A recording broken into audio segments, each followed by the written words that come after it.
la concimazione N, P, K, C, A, M, G. Un mare di sigle, ma nel concreto come faccio a capire come si concima un bonsai? Resta in questo video e ti mostrerò come concimare il tuo bonsai senza difficoltà. Ciao appassionati di bonsai e benvenuti o bentornati sul mio canale Ancient Talk. Questo video sarà diviso orientativamente in 3 parti. La prima in cui vi spiego un po' di teoria sui concimi, su come leggere le etichette di un concime, come sono fatti, eccetera eccetera. La seconda parte in cui vi do dei consigli orientativi che potete seguire per concimare a cuor leggero, diciamo, senza fare danni ma garantendo una buona crescita alle vostre piante. E poi vi dico io nel 2026 come sto concimando.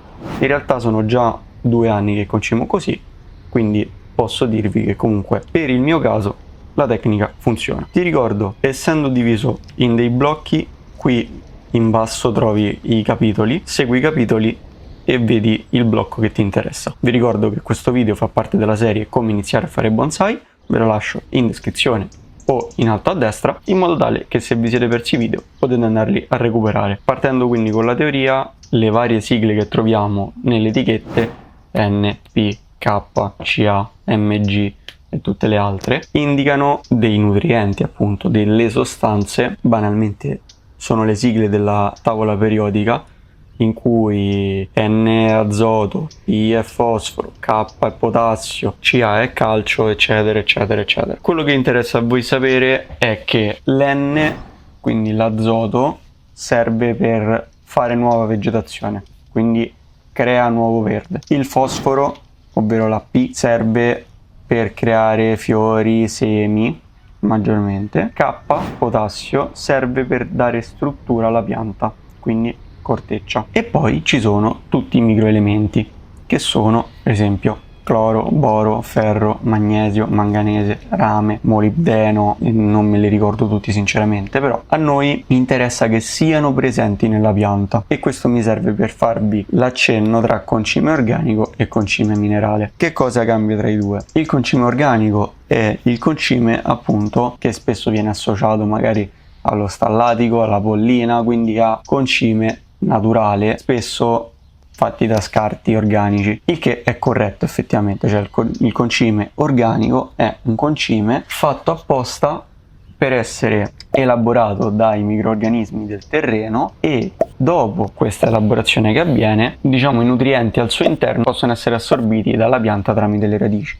Quindi sostanzialmente i microrganismi del terreno predigeriscono, diciamo, lavorano questi nutrienti e poi arriva la radice che li mangia. Invece nel concime minerale, anche detto chimico, chiamatelo come volete, questi nutrienti sono già in forma pronta per essere assorbiti, sostanzialmente, detto proprio molto in breve. Quindi vengono fatti in laboratorio, vengono sintetizzati, direttamente assorbibili, quindi vengono assorbiti molto velocemente dalla pianta, mentre magari un concime organico ci può mettere una settimanella magari ad essere assorbito.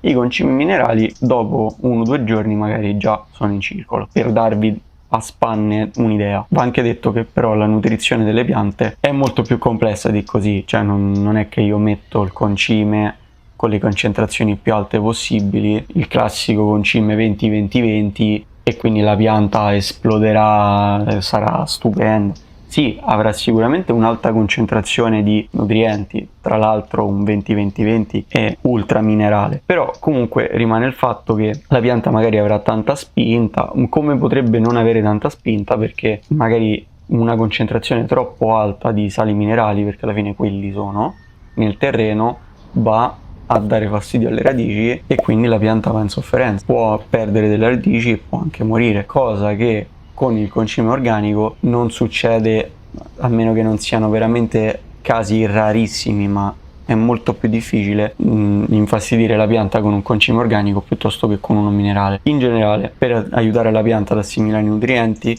il terreno per esempio dovrebbe essere lievemente acido, di pochissimi, non dovrebbe avere un pH molto acido, ma leggermente sotto il neutro verso l'acido, e va più che bene. Questo soprattutto per assorbire determinati metalli. Nelle etichette noi vediamo che che sono in grandissime quantità, soprattutto azoto, fosforo e potassio. Questo perché sono i 3 macroelementi, quelli che sono totalmente necessari e vengono utilizzati in grandi quantità dalla pianta, mentre i microelementi sono tutti quei nutrienti che in piccole quantità sono fondamentali per lo sviluppo della pianta, ovvero se ne manca uno o se c'è una carenza, la pianta non funziona come dovrebbe. Quindi poi esistono magari dei concimi appositi completi di microelementi, qualcosa è già presente nei concimi organici e nei concimi minerali, però poi questo qua lo vediamo magari quando vi vado a dare la sezione consigli. Una cosa che volevo dirvi importante è che la concentrazione dei nutrienti nel tempo va a diminuire in base a quanto la pianta matura, quindi nel momento in cui noi abbiamo una pianta molto matura, ovvero che ha tanta ramificazione, molto fine, che quindi non abbiamo bisogno che la pianta spinga tanto a livello di vegetazione, si tende a ridurre soprattutto l'azoto in generale. Poi va fatta anche una distinzione per periodo, ovvero la concimazione durante il periodo invernale e durante il periodo estivo molto caldo, luglio-agosto, si tende a non farla, perché la pianta per il troppo freddo e per il troppo caldo tende a non assorbire molti nutrienti, anzi potrebbe andare in stress soprattutto l'estate. Si tende a concimare in primavera e in autunno. Il concime primaverile è quello che deve essere ricco di azoto, tanta vegetazione, spinta. Ricco di azoto non significa che l'azoto deve essere 20 e fosforo potassio 5, significa che l'azoto deve essere un po' di più rispetto al fosforo e il potassio. Al contrario, quando noi andiamo in autunno, quindi ci dobbiamo preparare all'inverno, fare una corretta concimazione con invece adesso al contrario una maggiore concentrazione di fosforo e di potassio ci va ad aiutare, perché durante l'inverno la pianta che cosa struttura, quindi corteccia e va ad indurire i rami e prepara diciamo le gemme per la fioritura e quindi di conseguenza anche per i semi, quindi fosforo, e quel po' di azoto che noi diamo in più lo immagazzina per partire bene in primavera. Quindi spesso in primavera si tende a non concimare a fine febbraio, inizio marzo, ma si tende a lasciare il primo mese con la spinta della pianta. Questo perché se noi iniziamo subito a concimare, la pianta utilizzerà le sue scorte più quello che gli diamo noi e rischiamo che faccia rami molto lunghi. Quindi noi, per avere inizialmente un internodo corto, l'internodo sarebbe il punto diciamo tra una ramificazione e l'altra, quindi prendete il ramo dritto, il punto da cui si biforca da una parte e si biforca dall'altra è l'internodo, che ci sono alcune piante che ce l'hanno lungo di natura, però così facendo tendiamo comunque a farglielo restringere un pochettino, il che è molto utile perché poi sulla base del ramo che si farà in primavera noi andiamo a strutturare tutto il resto della stagione, quindi andiamo a fare i rami secondari. Tutti questi concetti magari li affronteremo in futuro nella serie. Quindi vi faccio un piccolo accenno anche su biostimolanti e ammendanti, che sono delle sostanze spesso organiche che vanno a migliorare il substrato oppure comunque ad aiutare la pianta. Degli esempi sono magari le sostanze umiche che si possono dare tramite leonardite, per esempio, oppure alghe e micorrize, per esempio. Le micorrize sono quelle un po' più famose. Vi ho fatto dei video sui biostimolanti, magari vi lascio la serie qui in alto a destra. Se questi argomenti cominciano a suscitare un po' di interesse in voi, posso continuare anche quella serie. Sicuramente avevo fatto un video sulle sostanze umiche, poi magari di micorrize soprattutto, non tanto di alghe ho parlato in alcuni video, però forse manca un video ad hoc per le micorrize. Passando alla sezione in cui vi do dei consigli sulla concimazione, io personalmente vi dico che secondo me è molto più semplice utilizzare un concime organico. Esistono concimi organici per bonsai, poi vedrete io che cosa vado ad utilizzare. L'importante è che tenete conto che primavera uguale azoto più alto, autunno uguale azoto più basso e quindi fosforo e potassio più alti. Questo è fondamentale. Quindi plausibilmente utilizzerete due concimi diversi, uno per la primavera e uno per l'autunno. Ricordatevi questa sorta di calendario che vi ho detto. Quindi tendete a saltare la prima concimazione primaverile, non concimate durante l'estate e in autunno date il concime apposta per l'autunno. Sicuramente fossi in voi andrei a dare micorrize, soprattutto in fase di rinvaso, e potreste dare tramite la leonardite, che esiste anche liquida, potreste fare dei cicli sostanzialmente in cui andate a dare sostanze umiche alla pianta, quindi andate ad aiutarla su veramente tante cose. I biostimolanti sostanzialmente servono a aiutare la pianta, magari nel caso delle micorrize aiutano la pianta a difendersi da patogeni a livello radicale e a nutrirsi meglio. Nel caso delle sostanze umiche vanno a migliorare il terreno proprio, quindi magari poi affronteremo l'argomento come detto. Quindi questi sono sostanzialmente i consigli che vi do. Poi in base al concime che utilizzate, che sia organico o minerale, andate a controllare bene se ci sono tutti i microelementi, cloro, boro, eccetera, che vi ho detto prima, e se non ci sono andate ad integrare dei concimi appositi, magari con solo microelementi, che appunto vanno a evitare che la pianta stia male. Ovviamente seguite sempre le istruzioni che stanno sulla confezione per non andare a creare problemi alla pianta. Ora veniamo invece a come concimo io. Io sono 2 anni che utilizzo sempre lo stesso concime primaverile organico e mi trovo molto bene, è il Prodigy. Questo lo posso dire tranquillamente. Sugli altri è un po' indicativo, magari vi dico che cosa fanno e voi andate a scegliere quello che rientra un po' nelle vostre necessità. Quindi concime primaverile Prodigy, perché ho piante in costruzione, perché veramente il Prodigy fa spingere tanto le piante, veramente tanto, nonostante sia un organico, e quindi spesso mi trovo a dare piccole dosi, soprattutto magari sull'olmo, che è una pianta che spinge tantissimo, ogni qualvolta ha la possibilità prende e allunga, e siccome poi mi va a fare internodi troppo grandi magari tendo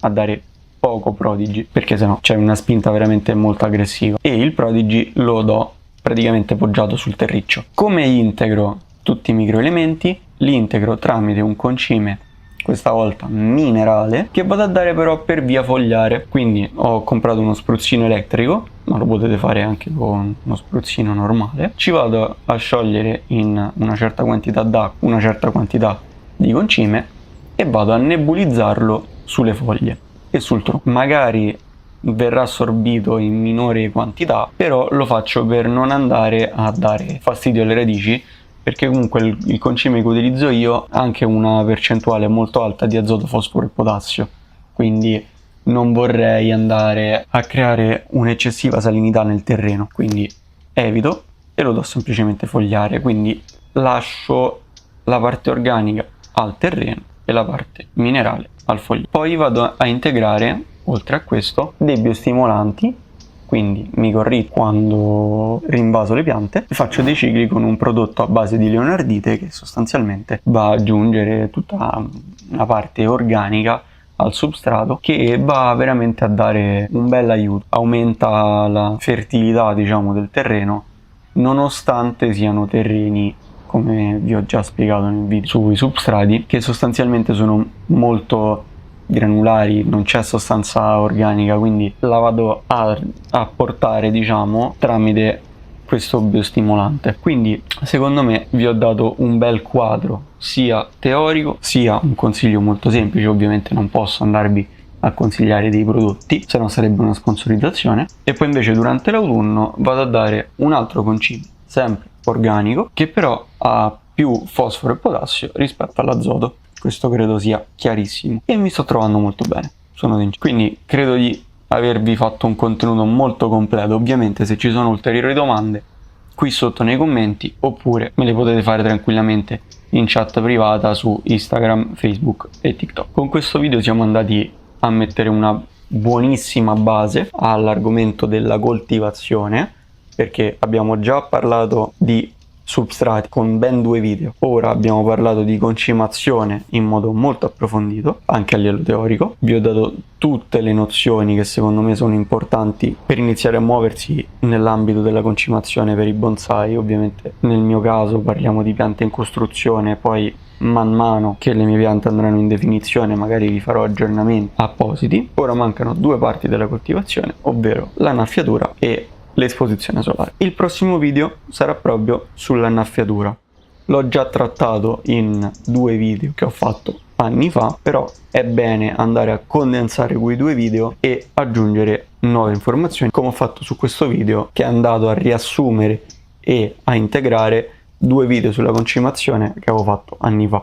Quindi sono andato a fare un contenuto di gran lunga più completo e anche andando a rettificare, per esempio, come concimavo anni fa, come concimo adesso. Il video si è fatto attendere perché ho avuto, come vi ho già annunciato in altri video, tanti impegni, veramente tanti, però ci tenevo a fare un contenuto veramente di valore, quindi io ho voluto aspettare. Credo che il contenuto sia buono, me lo direte voi, ci tengo tantissimo al vostro feedback. Vi ricordo di commentare qui sotto con delle domande oppure mandarmi in chat le foto delle vostre piante di cui volete magari consigli sull'impostazione, se acquistarle oppure no, oppure se volete dei consigli in generale, così magari poi ne parliamo insieme e posso realizzare dei contenuti apposta andando ad analizzare le vostre piante e facendoci video per divulgare la conoscenza anche agli altri, quindi dare consigli non solo a voi ma allargarlo al pubblico del canale per andare magari a risolvere dei problemi a delle persone che hanno situazioni simili alle vostre, per dargli quindi delle risposte già immediate. Poi se anche loro hanno dubbi mi scrivono tranquillamente. Vi ricordo, io non sono un maestro, però sto cercando di passare a voi la mia conoscenza, cercando di non farvi fare gli errori che io ho fatto all'inizio. Detto ciò, vi ringrazio tantissimo per la visione. Il video è andato un po' per le lunghe, ma secondo me ne è valsa la pena. Sono tornato e questo è l'importante. Se vi va, condividete questo video con i vostri amici bonsaisti o appassionati di bonsai. In generale le regole della concimazione valgono un pochettino anche per il giardinaggio in generale, quindi se vi va anche con gli appassionati di giardinaggio, e noi ci rivediamo nel prossimo video. Buon bonsai!